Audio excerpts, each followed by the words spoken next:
Pessoal, então agora aqui um treino completo de posteriores de coxa, a parte de trás da sua coxa, ok?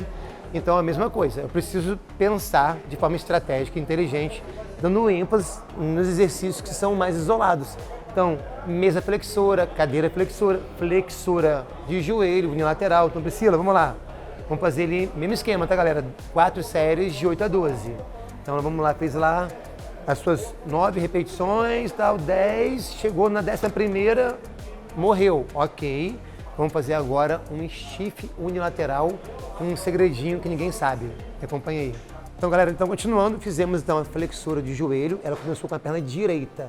Se ela botar as duas pernas no chão e segurar lá, ó, segurou, Priscila, faz com a direita. Como é que eu vou saber se realmente essa perna está dobrada? Se essa perna não está trabalhando junto com essa perna? Então, o que eu faço? Essa aí é uma dica assim, que ninguém quase fala, ninguém quase sabe. Só para vocês do canal aqui. Eu boto uma anilha no chão, o pé da base tem que ficar na frente do pé que está aqui, ó. E aí ela joga o corpinho para trás, só um pouquinho para trás. Ó, dobrou o joelho. Agora, com o joelho dobrado, eu tenho certeza que essa perna não vai trabalhar. Dou o peso para ela e ela joga a mão na ponta do pé. Então, à medida que ela joga o peso para baixo, o quadril vai para trás, subiu. Joga o quadril para trás, mão para frente. Então, o stiff é uma fuga de quadril para trás, enquanto a mão vai na pontinha do pé. E aí eu tenho certeza que o posterior de coxa dela, ó, tá berrando aqui. Essa é uma estratégia extremamente inteligente que você não vê por aí, só vê aqui no nosso canal, no Fitness Inteligente. Pessoal, então, complementando esse exercício, vamos ver mais um detalhe mega importante. Não está errado segurar do mesmo lado, o ipsilateral ou contralateral. A grande diferença é saber que quando eu faço do mesmo lado, vai Priscila, mesmo lado, eu estou dando ênfase nos posteriores. O glúteo médio dela não está sendo ativado. Quando eu seguro aqui, os posteriores vão sofrer do mesmo jeito. Porém, agora, ó, olha o glúteo médio dela aqui. Priscila, tá ficando aqui, sentindo? Olha, o glúteo médio dela, ó, tá sendo ativado porque ele precisa estabilizar a pelve dela. O glúteo médio, ele é um grande estabilizador da pelve. Então, essa é uma escolha inteligente quando eu estou treinando posterior de coxa junto com o glúteo. Também é uma escolha de exercício, sem problema nenhum.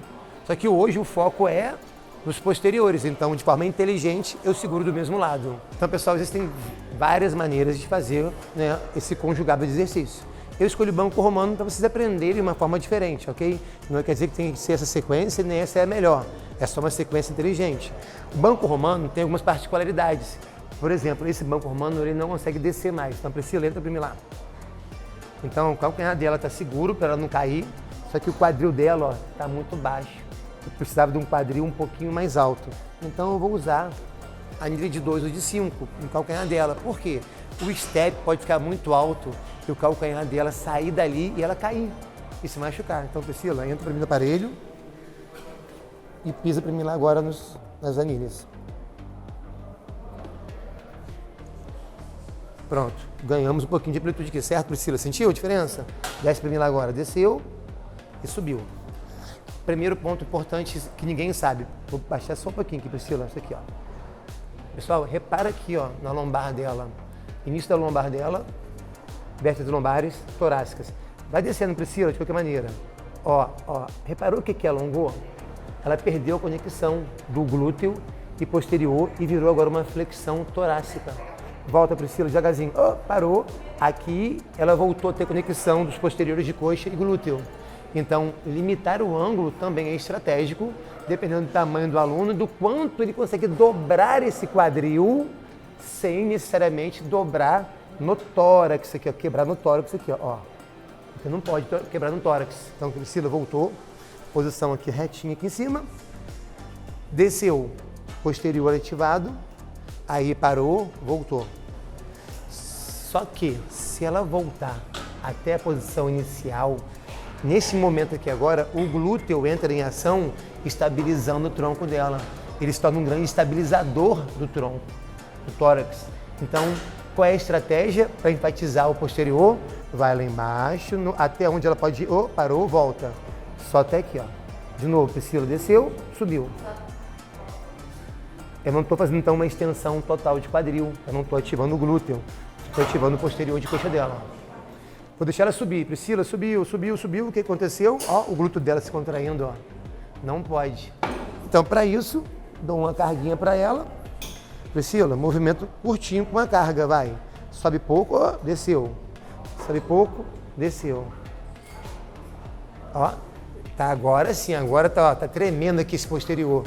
E o glúteo, nem tanto. Subiu, Priscila. Subiu, subiu, subiu. Ativou o glúteo.